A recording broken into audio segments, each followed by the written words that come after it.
Good morning everyone, hope you are doing well in your life. आज हम लोग partnership में एक नया चैप्टर पढ़ने वाले हैं जिसको बोलते हैं कैलकुलेशन ऑफ गुडविल। किसी बुक में ये गुडविल चैप्टर है नहीं है, वो साथ में किसी चैप्टर के साथ जुड़ा हुआ है। किसी बुक में है तो हम इसको एक पूरा चैप्टर मान के चलते हैं। ज़्यादा दिन का बड़ा चैप्टर नहीं है, अगर हम बहुत ठीक तरीके से चलें तो एक क्लास में ख़त्म होता है, ज़्यादा से ज़्यादा 2 क्लास में। Now what is goodwill? A reputation of the firm. क्या चीज़ होती है? Reputation of the firm. अब गुडविल एक असेट है। क्या चीज़ है? एक असेट है। ऐसा असेट जिसको हम देख नहीं सकते, इसको बोलते हैं हम इंटेंजिबल असेट। कौन सा असेट? Intangible asset. और जब गुडविल असेट है तो असेट के लिए एक परिभाषा होती है कि गुडविल, अगर असेट के लिए एक परिभाषा होती है कि अगर वो कोई चीज़ असेट है तो वो पैसा कमाने में मदद करनी चाहिए। तो क्या गुडविल हमें कोई पैसा कमाने में मदद करती है? यस, करती है। उस गुडविल, अगर आपकी गुडविल अच्छी है तो आप किसी से भी कुछ थोड़ा सा एक्स्ट्रा चार्ज कर सकते हो बिकॉज आपकी गुडविल है। भाई रमाडा एंड क्या कहते हैं, दूसरा होटल कोई छोटा मोटा आपके शहर का होटल हो, बोले वो भी 5 स्टार हो, बट रमाडा आपसे 100, 200, 400, 500 रुपये रूम के ज़्यादा चार्ज कर सकता है एज़ कम्पेयर टू आपका लोकल प्लेयर जो भी बहुत अच्छे लेवल पर चल रहा हो। क्यों? क्योंकि रमाडा की एक गुडविल है। सेम वे आपके पास में अगर 2 मिठाई वाले हैं और दोनों देसी घी की बनाते हैं और एक का नाम बहुत अच्छा और एक का नाम तो मतलब ठीक है पर ज़्यादा इतना बड़ा नाम नहीं है, तो जिसका नाम ज़्यादा अच्छा है उसकी गुडविल ज़्यादा अच्छी है, गुडविल ज़्यादा अच्छी है तो अपनी वो 50 रुपये या 100 रुपये महंगी मिठाई को बेच सकता है। तो दिस इज़ गुडविल। गुडविल हमें पैसा कमाने में मदद करती है। तो गुडविल कैसे बनाई जाती है? गुडविल 2 तरीके से करी जाती है। या तो आप मेहनत करो, अपनी फर्म को बहुत बड़े लेवल पे लेके जाओ, साल दर साल, 8-10 साल आपका प्रॉफिट बढ़ता जाएगा, आपका नाम होता जाएगा। या फिर आप किसी की गुडविल खरीद लो। फॉर एन एग्जाम्पल, ये कॉमर्स ज्ञान कोचिंग है। We started in 2016, now it's 2025। So we manage assume goodwill. हमने दिन पर दिन हमने रिजल्ट्स करे होंगे, रिजल्ट्स के बाद हमारे पास बच्चे आना चालू हुए, बच्चे आने चालू हुए, थोड़ा बहुत नाम भी होना चालू हुआ, हमने अपने बैनर्स पे अपने नाम भी लगाए। अब थोड़ा बहुत लोग जानते हैं कि व्हाट इज कॉमर्स ज्ञान। तो ये रेपुटेशन होगी। रेपुटेशन होगी तो इसकी वजह से मेरे पास बच्चे आएंगे तो मैं उससे फीस चार्ज कर पाऊंगा। ओके, नाउ अब ये मैंने अपनी गुडविल बनाई। अब कोई इंसान आता है, वो बोलता है कि भाई मुझे कॉमर्स ज्ञान खरीदना है। मैंने कहा ठीक है आप खरीद लो कॉमर्स ज्ञान, मेरे को भी अब मन नहीं है पढ़ाने का, अगर आप कंटिन्यू करना चाहते हो तो आप कॉमर्स ज्ञान को खरीद सकते हो। तो कॉमर्स ज्ञान को जब कोई इंसान खरीदेगा तो वो उसके सारे के सारे असेट को खरीदेगा, सारी की सारी लाइबिलिटीज़ को खरीदेगा। सपोज करो कॉमर्स ज्ञान के पास 100 रुपये के असेट है, 80 रुपये की लाइबिलिटी है, तो अभी वो मुझे कितने रुपये देगा? 20 रुपये देगा। सही बात है? सही बात है, ये बात समझ में? अगर मेरे असेट 100 रुपये के हैं और मेरे पास मेरा बोझ 80 रुपये का, कोई मेरे बिजनेस को खरीदना चाहता है तो वो असेट भी लेगा और लाइबिलिटी का पेमेंट भी करेगा, तो वो मुझे कितने रुपये देने चाहिए नेट में? 20 रुपये। अगर वो 20 रुपये से ज़्यादा पैसे देता है तो वो मुझे एक्स्ट्रा पैसे क्यों दे रहा है? मेरी गुडविल के लिए 20 रुपये देने चाहिए यहाँ पे कीमत में, पर उसने 30 रुपये दिए तो मेरी गुडविल थी। ठीक है ना? तो जब मैंने रेगुलरली धीरे धीरे करके बनाया, उसको हम गुडविल बोलते हैं, बाय द टाइम बोलते हैं। पर अगर मैं डायरेक्टली किसी गुडविल को खरीदना चाहता हूँ, किसी बिजनेस को खरीदूँ तो मैं उसको गुडविल को खरीद देता हूँ। ठीक है ना? इसी मकसद के लिए गुडविल को हमें कैलकुलेट करना पड़ता है। क्या करना पड़ता है? कैलकुलेट करना पड़ता है। अभी आपके चैप्टर्स में क्या कहते हैं, पार्टनरशिप पढ़ रहे हैं, तो पार्टनरशिप के में क्यों गुडविल कैलकुलेट होती है तो उसके बारे में हम लिख सकते हैं कि व्हेन इज़ गुडविल कैलकुलेटेड। कब गुडविल कैलकुलेट होती है? When is goodwill calculated. आपको कुछ नहीं करना, बस आपको अपने पार्टनरशिप के चैप्टर्स के नाम याद होने चाहिए, वही लिखना है यहाँ पे। पहला, चेंज इन प्रॉफिट रेशो। अगर प्रॉफिट रेशो चेंज हो रहा है पार्टनर्स के बीच में, पहले कुछ और था वो कुछ और मांग रहे हैं, तो गुडविल कैलकुलेट करनी पड़ेगी। दूसरा, कोई नया पार्टनर आ रहा हो, एडमिशन ऑफ अ पार्टनर। क्या चीज़? Admission of a partner. तीसरा, रिटायरमेंट, कोई पार्टनर जा रहा हो, रिटायरमेंट ऑफ अ पार्टनर। या किसी की डेथ हो जाए, डेथ ऑफ पार्टनर। ये कुछ मेन रीजन है जिसकी वजह से हमें गुडविल कैलकुलेट करनी पड़ती है। प्लीज़ इसको आप लिख लें।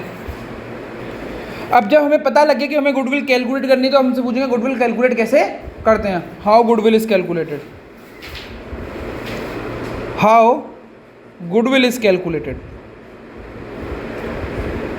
और इसका सिंपल तरीके हैं, कुछ 4-5 मेथड होते हैं, उनमें से कोई से भी मेथड अपना लो, सबसे आंसर अलग आते हैं, ऐसे नहीं कि सबसे आंसर सेम आएगी, ठीक है ना। पहला मेथड है एवरेज प्रॉफिट मेथड, और अगर आपने पहले ही मेथड पढ़ लिया ढंग से तो फिर आपको कोई मेथड पढ़ने की ज़रूरत नहीं होती, सारे रिपीटिव होते हैं, पहले ही मेथड में सबसे ज़्यादा टाइम लगेगा। फिर दूसरा होता है आपका super profit method, super profit method.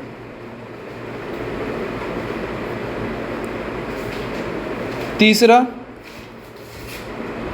Weightage average profit method, और last capitalise method. And capitalise method आगे फर्दर डिवाइड हो जाता है दो पार्ट में कि इसको आप कैसे निकाल सकते हो, एवरेज प्रॉफिट से या सुपर प्रॉफिट से। हमें ज़्यादा सोचना नहीं है, इसको हम थोड़ी देर बाद में देख लेंगे कि एवरेज में क्या होता है। सबसे पहले आज पूरी क्लास में एवरेज के बारे में ही बात होगी, ज़्यादातर 99% एवरेज की ही बात होगी, ठीक है ना। हेडिंग डालते हैं हम लोग एवरेज प्रॉफिट मेथड की।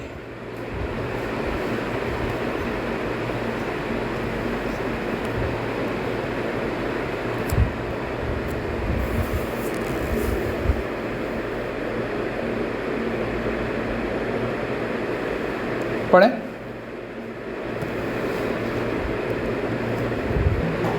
ओके, एवरेज प्रॉफिट मेथड को इस्तेमाल मतलब क्या होता है, इसका फॉर्मूला पहले हम वो चेक करते हैं। Goodwill is equal to average profit into number of purchase year. अभी जैसा मैं लिखवा रहा हूं वैसे आप लिख सकते हैं, into number of purchase year. Average profit क्या होता है भैया, average profit is equal to sum of all actual profit divided by number of profit, number of profit.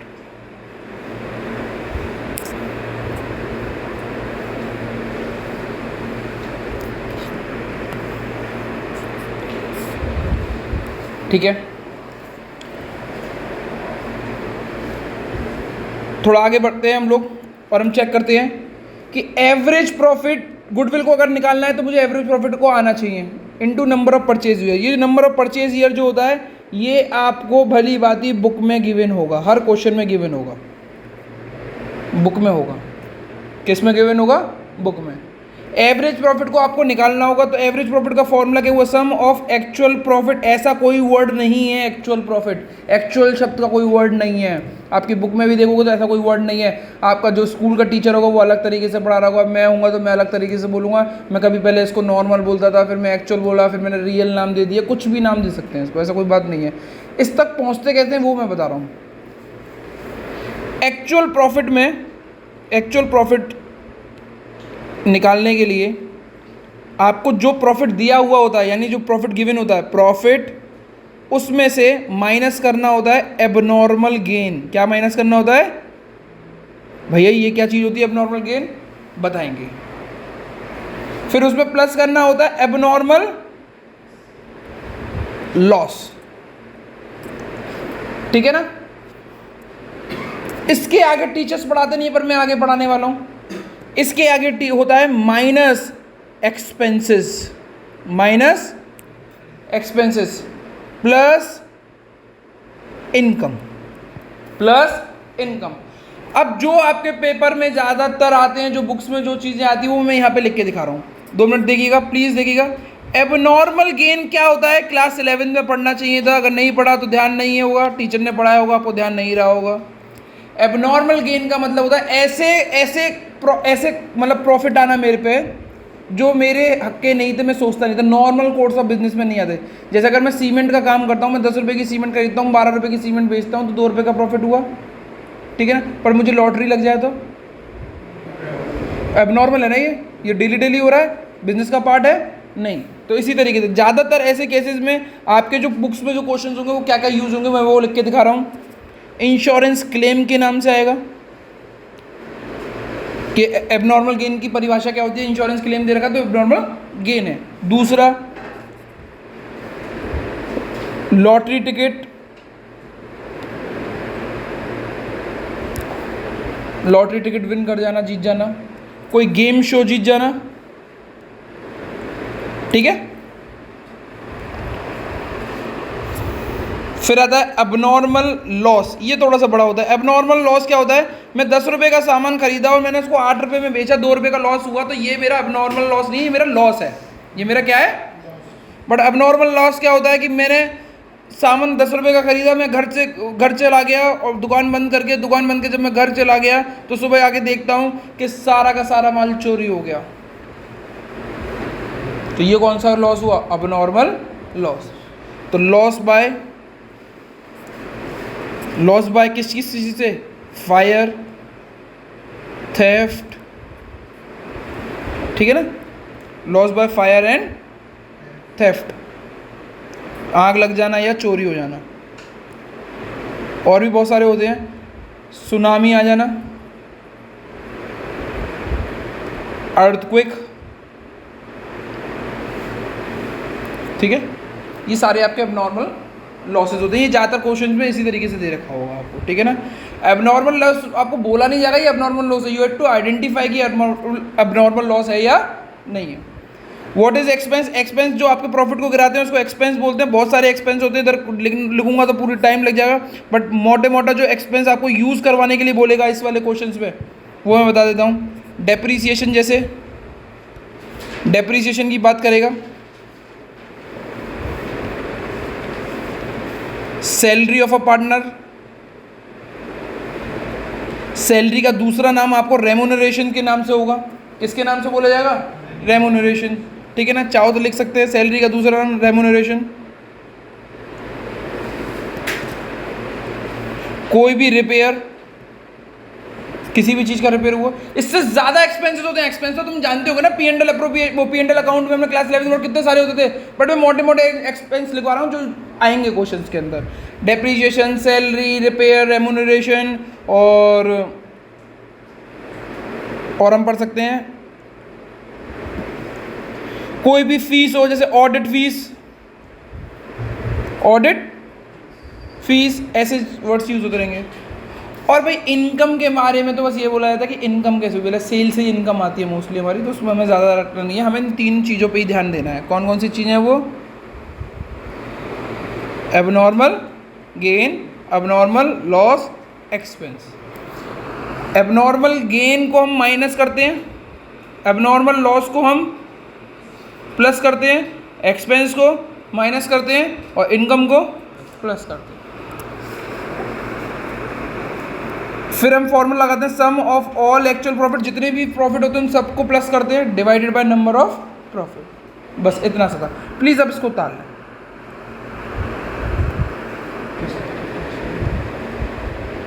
बच्चों आपकी स्क्रीन पे क्वेश्चन है,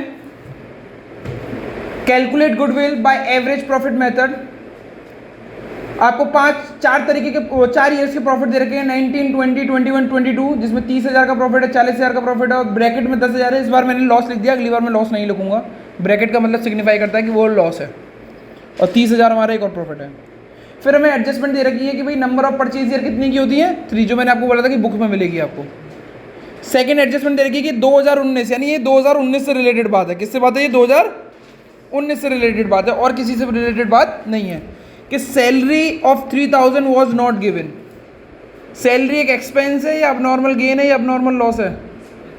एक्सपेंस को क्या करने को बोला है मैंने, माइनस करने को बोला है। अभी 2 मिनट, ठीक है। इन 2020 audit fees of 10,000 was not provided.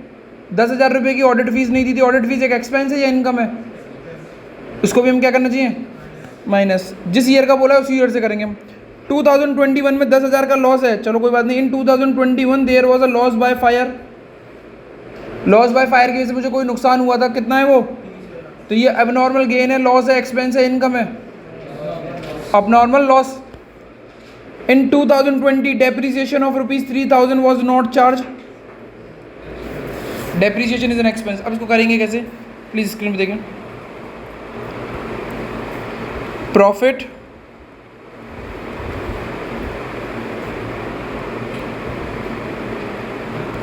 Date मतलब ईयर,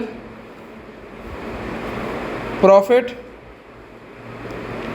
एडजस्टमेंट, इसको करेंगे कैसे प्लीज़ देखिएगा, एक्चुअल प्रॉफिट। कौन सा प्रॉफिट? Actual profit. स्क्रीन पे देखते हैं प्लीज़। 2021, 2022 सॉरी 2019, 20, 21, 22, 30,000 का प्रॉफिट है, 40,000 का प्रॉफिट है, 10,000 का मेरा क्या है लॉस, 30,000 का क्या है मेरा प्रॉफिट। ठीक है ना। पहला स्टेटमेंट पढ़ते हैं। इन 2009 सैलरी 3,000 की नहीं दी थी, एक एक्सपेंस है, एक्सपेंस को क्या करना चाहिए मुझे, तो मैं यहाँ पे माइनस कर दूँ 3,000 रुपये, कोई दिक्कत तो नहीं। दूसरा, इन 2020 ऑडिट फीस 10,000 रुपये की जो नहीं दी, ये भी एक्सपेंस है, क्या कर दूँ इसको minus. In 2001 loss by fire है, अब नॉर्मल गेन है, इसको क्या कर दूँ मैं plus. In 2022 depreciation 3,000 was not charge, ये भी नॉर्मल एक्सपेंस है, मैं कर दिया। 30 में से 3,000 गए तो कितने बचे, ठीक है ना। Loss by fire is an abnormal loss, और अबनॉर्मल लॉस को हम क्या करते हैं प्लस। ठीक है। 40,000 में से 10,000 गए तो 30,000, माइनस के 10,000 प्लस के 30,000, तो कितना है आंसर 20,000। करके देखेंगे 30,000 में से 10,000 गएंगे तो कितने बचेंगे 20,000, और साइन किसका लगेगा जो बड़ा है, बड़ा कौन है 30,000 प्लस में पॉजिटिव में। ठीक है ना। 30,000 में से 3,000 गए तो 27,000। ये मेरा क्या है एक्चुअल प्रॉफिट। फॉर्मूले के हिसाब से मुझे गुडविल की फॉर्मूले के हिसाब से मुझे क्या चाहिए, goodwill is equal to average profit into number of years. Number of years number of profit नहीं होते, ध्यान रखना, नंबर ऑफ ईयर आपके क्वेश्चन में दे रखे होंगे। ठीक है ना। और एवरेज प्रॉफिट का फॉर्मूला क्या लिखा हुआ है, एवरेज प्रॉफिट का फॉर्मूला क्या लिखा, एवरेज प्रॉफिट का फॉर्मूला है sum of all actual profit. Actual profit नाम की कोई चीज़ नहीं होती, हर कोचिंग में हर स्कूल में अपना टीचर एक नाम दे देता है, उसको ध्यान रखना। ठीक है ना। Divided by number of years या नंबर ऑफ प्रॉफिट, बात एक ही आएगी, actual sorry number of profit. तो भाई सम करो एक्चुअल प्रॉफिट का, वो कितना आएगा 1,04,000। 1,04,000 मैंने यहाँ पे लिख दिया, divided by number of profit, कितने प्रॉफिट हैं 4। जब मैंने डिवाइड किया तो आंसर कितना है 26,000। कितना है 26,000। अब मैंने 26,000 को मैंने यहाँ पे रखा, नंबर ऑफ ईयर कितनी है मेरी 3, जब इसको मल्टीप्लाई किया तो आंसर कितना है, मेरी गुडविल कितनी है 78,000। बस इतना सा करना था आपको। समझ में आया आप लोगों को? ठीक। बेटा एक बात चीज़ ध्यान रखने का, पीछे जो आप नोट्स बना रहे हैं उसमें एक्सपेंस में एक और चीज़ लिख लें, ज़्यादातर यूज़ होती है, that is your insurance premium. Insurance premium है बेटा, इंश्योरेंस प्रीमियम। बच्चों TS Grewal 2025 edition 5th question, please screen को पॉज करके अटेम्प्ट करने की कोशिश करें। मैंने आपको पहले ही बता दिया है, इंश्योरेंस प्रीमियम एक एक्सपेंस होता है। इंश्योरेंस प्रीमियम एक क्या होता है, एक्सपेंस। ठीक है बच्चों, अब हम इस क्वेश्चन को अटेम्प्ट करते हैं। प्रॉफिट 223, 24, 25, प्रॉफिट कितना का दे रखा था हम लोगों को, सॉरी डेट है ये तो, ईयर्स हैं। प्रॉफिट कितना दे रखा था हम लोगों को 1,25,000, 1,12,500।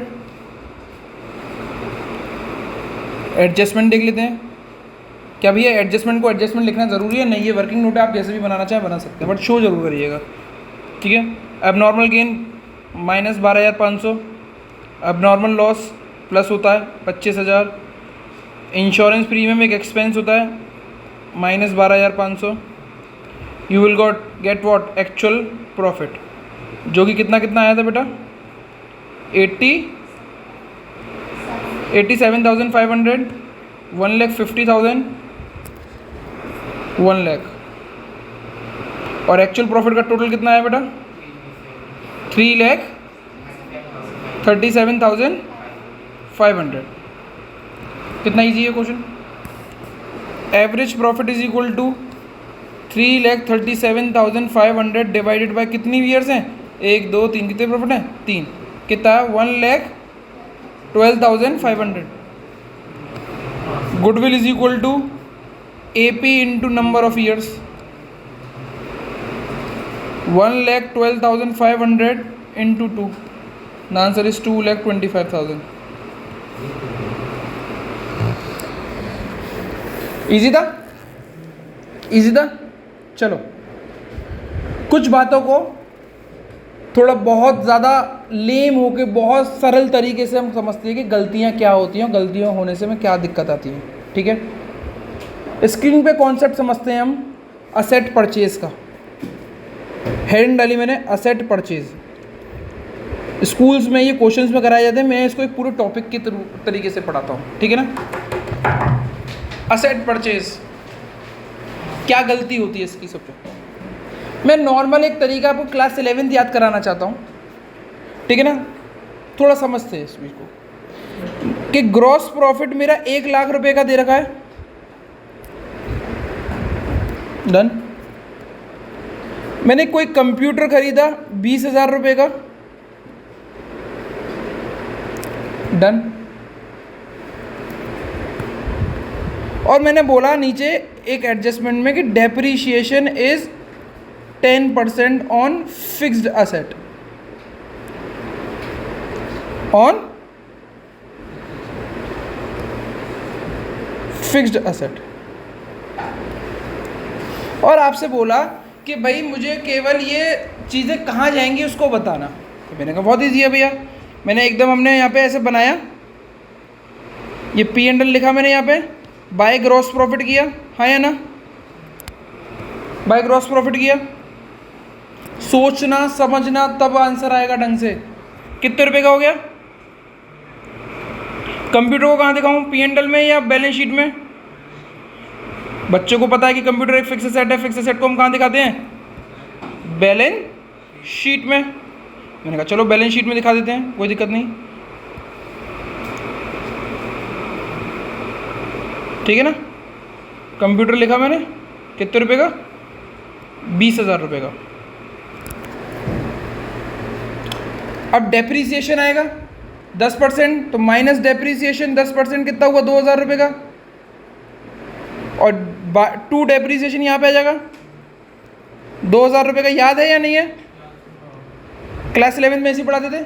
अब मैंने पूछा 2 नेट प्रॉफिट यहाँ पे दे दिया, कितना आया? इतनी देर से जो ये ऊपर जितने भी प्रॉफिट दिए जा रहे थे आपको, ये वाले, ये नेट प्रॉफिट ही थे। क्या थे ये? और नेट प्रॉफिट हमें ऐसे निकालते हैं। ठीक है ना? मैंने एसेट परचेज के बारे में यहाँ पे क्यों बोला गया? अब ये होना तो ऐसे चाहिए था, बट हुआ कैसे? सुनना मेरी बात। By mistake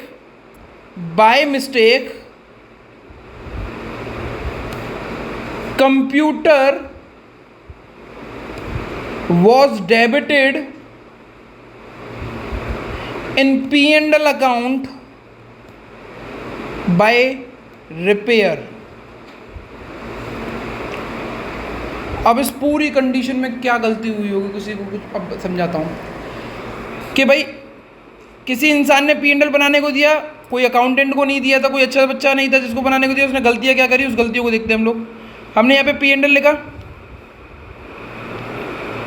by gross profit लिखा मैंने यहाँ पे। बाय ग्रॉस प्रॉफिट कितना है?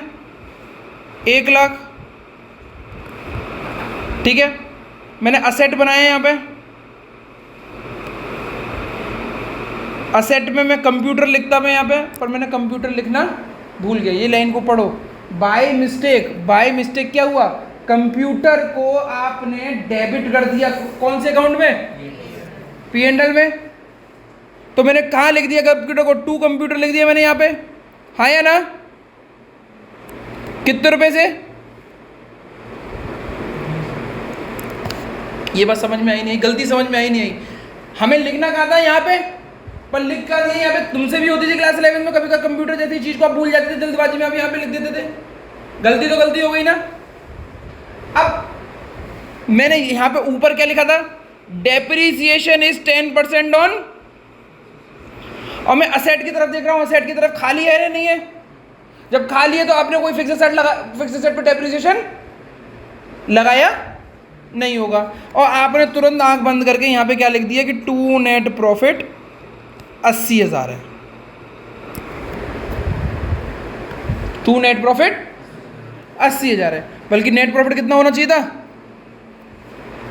90,000 होना चाहिए ना। गलती क्या करी मैंने, कोई फिक्स सेट को गलती से मैंने P&L अकाउंट में लिख दिया। किस नाम से लिख दिया, रिपेयर नाम से। यहाँ पे टू कंप्यूटर के नीचे मैं रिपेयर भी लिख दे रहा हूँ कि रिपेयर मान के लिख दिया मैंने। इतनी बात समझ में आई नहीं आई। अब ज़्यादा अकाउंट्स वाली लैंग्वेज में पढ़ना है तो इसको ये बोला गया, कोई कैपिटल एक्सपेंडिचर को मैंने रेवेन्यू एक्सपेंडिचर मान लिया। कैपिटल एक्सपेंडिचर सारे असेट में जाते हैं और रेवेन्यू एक्सपेंडिचर सारे P&L में जाते हैं। इसको भूल जाओ, कैपिटल एक्सपेंडिचर, रेवेन्यू एक्सपेंडिचर। आप यूट्यूब पे जाओगे तो यही बोलता हुए नजर आएंगे। आप क्या कहते हैं, मेरे पीछे अगर कोई फॉर्मूला वो देखना चाहोगे, इसको क्या कहते हैं नोट देखना चाहोगे तो आपको ऐसे ही मिलेंगे, रेवेन्यू और कैपिटल मिलेगा। आपको ध्यान समझ में फिर भी नहीं आ रहा। बस ये ध्यान रखो, इन्हें किया क्या, यहाँ लिखना था लिख, और यहाँ पे अगर हमने देखा तो यहाँ पे हमारे पास कुछ भी कोई एसेट है नहीं, तो मैंने डेप्रिसिएशन लगाया नहीं। और मुझे बोल दिया कि भाई 2020 का जो नेट प्रॉफिट है वो कितना है, ठीक है। अब बोला कि इसको सही करके दिखाओ, तो मैंने कहा ठीक है हम सही कर देते हैं। हम सही कैसे करेंगे कि 80,000 का नेट प्रॉफिट है, होना कितना चाहिए था हमारी नज़र में, 90,000 ही करेंगे। हमें पता लग गया कि कोई कंप्यूटर गलत माइनस किया है हमने, तो इसको क्या कर दूं मैं, प्लस। जैसे ही मैं प्लस करूंगा तो मैं यहां से हटा दे रहा हूं उसको एक तरीके से, हाँ या ना, हाँ या ना। और कहां लिख दे रहा हूं मैं,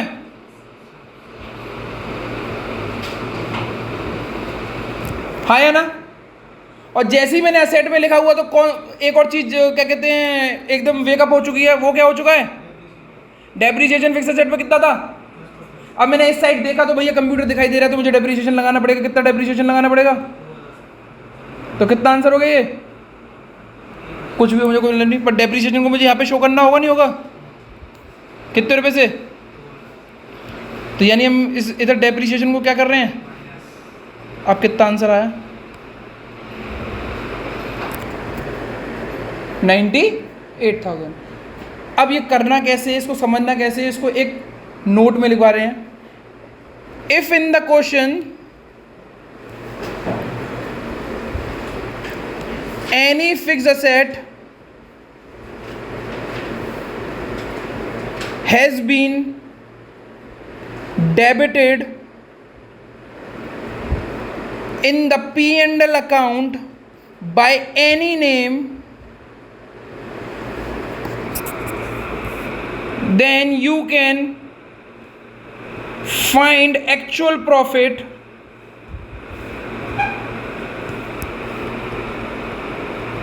by below equation। क्या इक्वेशन है, actual profit is equal to profit plus fixed asset minus depreciation. Profit plus fixed asset minus depreciation. समझ में आ गया, समझ में आ गया बच्चों। हम लोगों ने ये सॉल्व कर दिया। एक्चुअल प्रॉफिट को निकालने के लिए हमने बोला है कि प्रॉफिट में से फिक्स असेट को प्लस करें और माइनस डेप्रिसिएशन कर दें। पर ध्यान रखना, केवल एक ही ईयर में डेप्रिसिएशन को माइनस नहीं करना। जिस साल में ये गलती हुई है उसके आने वाली साल में जितनी भी ईयर्स दे रखी हैं उसमें डेप्रिसिएशन को माइनस करना होगा। तो लिख भी सकते हो आप, depreciation is to B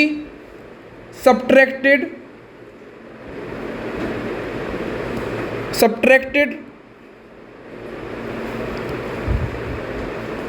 from the future years also।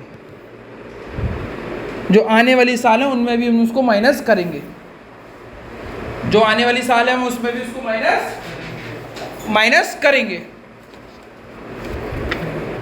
बच्चों एक क्वेश्चन इसी से रिलेटेड, 2016, 2017, 2018 के प्रॉफिट दे रखे हैं, नंबर ऑफ ईयर परचेज 3 दे रखी है, बस एक ही एडजस्टमेंट दे रखी है कि इन 2016 मशीन कॉस्टिंग 10,000, एक 10,000 रुपये की मशीन खरीदी थी जिसको हमने गलती से क्या कर दिया, डेबिट कर दिया। कहाँ कर दिया डेबिट? P&L अकाउंट में। किस नाम से?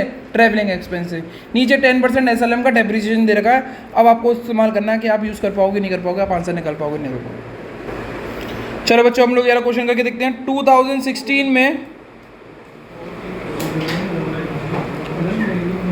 1 लाख का प्रॉफिट था, 2017 में 2 लाख का प्रॉफिट था, 2018 में 1 लाख का प्रॉफिट था। एडजस्टमेंट देखते हैं। इन 2016 जब बोला गया तो हम शुरुआत में मान के चलेंगे कि एक मशीन 10,000 रुपये की थी, वो डेबिट हो गई किस में? P&L में। P&L में डेबिट हो गई तो उसको हम क्या करेंगे? प्लस, फॉर्मूला ऊपर लिखवाइए, प्लस करो और उसके ऊपर जो भी डेप्रीसिएशन हो वो माइनस करो। डेप्रीसिएशन कितना है? 10%। 10 लाख का 10,000 का 10% 1,000 कितना है बेटा यहाँ पे? 1,09,000। फिर मैंने बोला था फॉलोड ईयर, मतलब फॉलोड का मतलब होता है आने वाली ईयर्स में जो भी डेप्रीसिएशन उसको माइनस कर दो। SLM में तो सेम निकलेगा, 1,000 1,000 1,99,000 कितना आंसर आया इसका टोटल? 4,07,000। एवरेज प्रॉफिट क्या होता है? 4,07,000 डिवाइडेड बाय 3। इसको सॉल्व मत करो, उसको ऐसे ही रहने दो पॉइंट में। क्यों? आगे इसका बहुत आसान इस्तेमाल हो जाएगा। अब मुझे मालूम है गुडविल इज इक्वल टू क्या होता है? Average profit into number of purchase year. 4,07,000 divided by 3 into 3 से 3 कट गया, कितना बचा? 4,07,000। ये 3 कहाँ से आया? एवरेज प्रॉफिट, वो नंबर ऑफ परचेज ईयर मैंने ऊपर 3 दे रखी थी। Done done. Write down a note. Interest on non trade investment are subtracted from the profit।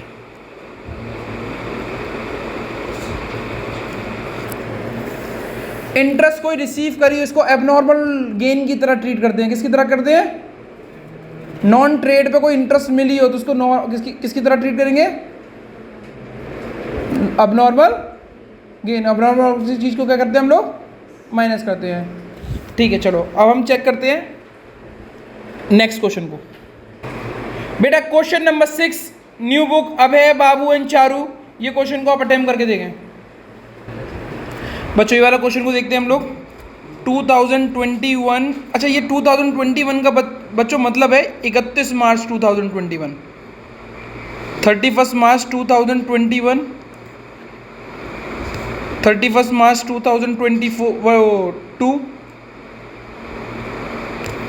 3, 24, 25, 31 मार्च है। इन सब के प्रॉफिट लिखे हुए हैं। प्रॉफिट कितने हैं? 1.5 लाख, 3,50,000, 5 लाख, 7,10,000, 5,90,000 माइनस का सिग्निफाई करता है लॉस। अब एडजस्टमेंट को देखते हैं। ऑन 1 अप्रैल 2024, 1 अप्रैल 2024 इस ईयर में नहीं लाई करेगी, इस ईयर में लाई नहीं करेगी, इस ईयर में लाई नहीं करेगी। ये 31 मार्च 2024 है और 1 अप्रैल 2024 इसके अगले दिन आएगी, तो इस ईयर में भी लाई नहीं करेगी। तो किस ईयर में लाई करेगी? इसमें। तो जो भी वैल्यू इसी इसमें करेंगे। कोई 2 wheeler was purchase for 1 lakh, debited in travelling expense. Debit किया हुआ है तो उसको प्लस कर दो 1 लाख। इससे रिलेटेड 25% की इंटरेस्ट थी, उसको वो कर दो प्लस, माइनस कर दो 25,000। कोई दिक्कत नहीं है, इजी क्वेश्चन है बहुत। Interest on non trade investment मैंने आपको बताया था, ये अब नॉर्मल गेन की तरह ट्रीट करो, उसको माइनस कर दो। कौन सी ईयर का? 2024 एंड 2025। 24 में से माइनस करो 10,000 और 25 से माइनस करो 10,000। ठीक है ना? अब इनके एक्चुअल प्रॉफिट निकल के आ जाएंगे। एक्चुअल प्रॉफिट कितना निकल के आया? 1.5 लाख, 3,50,000,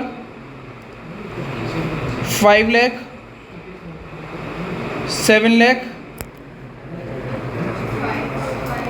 5,25,000 लॉस के। इन सबको सॉल्व किया तो आया 11,75,000। ठीक है ना।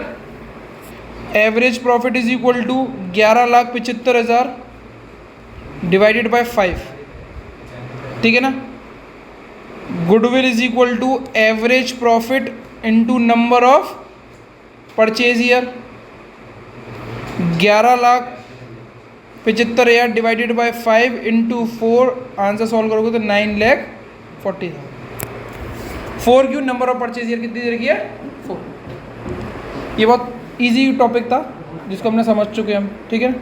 नाउ नया note, if P&L item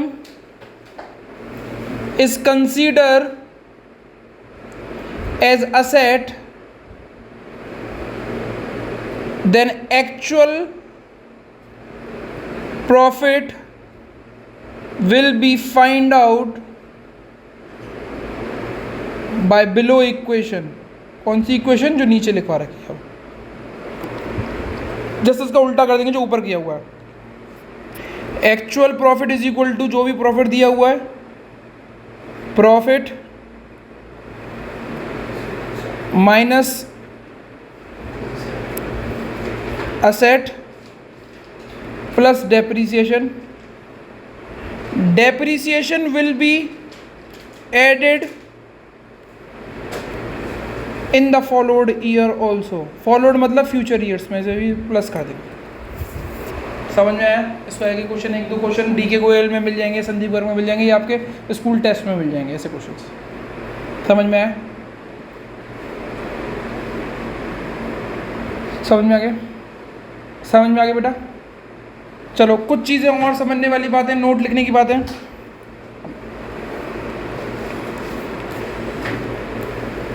if the remuneration salary of a partner is not given and year is also missing,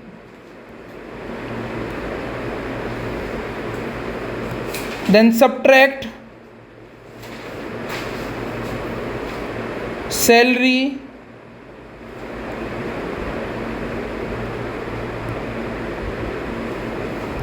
in all the years।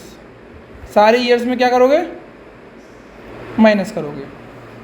But अगर मैं ये बोलता हूँ कि सैलरी ऑफ 2,000 रुपये या 30,000 रुपये 2025 में ए को नहीं दी गई है, तो हम एक पर्टिकुलर डेट की बात करें तो उस पर्टिकुलर डेट पे ही माइनस करेंगे, सारी डेट्स पे माइनस नहीं करेंगे। समझ में आया।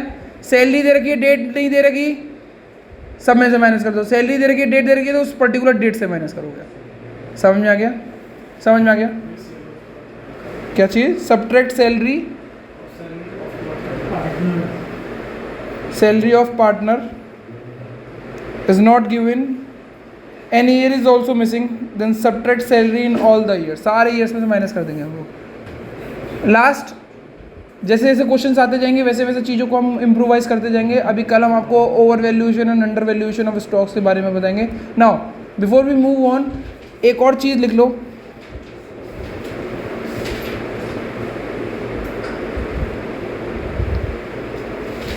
एबनॉर्मल गेन में सेल ऑफ फिक्स्ड असेट को भी कंसीडर कर दो। Sale of fixed asset, sale of, you are good to go to do all the questions from average profit and I guess आपके पास 1 से लेकर 7 या 9 क्वेश्चंस होंगे जो आपकी बुक में होंगे, टीएस ग्रेवाल बुक में। बाकी और जो डी के गोयल्स में या फिर संदीप गर्ग या कोई और भी बुक फॉलो करते हैं तो आप अपनी बुक्स में से ढूंढ के आप क्वेश्चंस कर सकते हैं एवरेज प्रॉफिट से। ठीक है ना, ये सारी चीज़ें कर सकते हैं। मोस्टली मैंने मोटा मोटा सारी चीज़ें पढ़ा दी है इस चैप्टर से, मतलब इस टॉपिक से भी। Average profit, actual profit, main यहाँ पे एवरेज प्रॉफिट ना निकालना था, हमारा इंपॉर्टेंट था एक्चुअल प्रॉफिट को निकालना। ओके, आज की क्लास यहीं पे समाप्त हुई। Thank you everyone.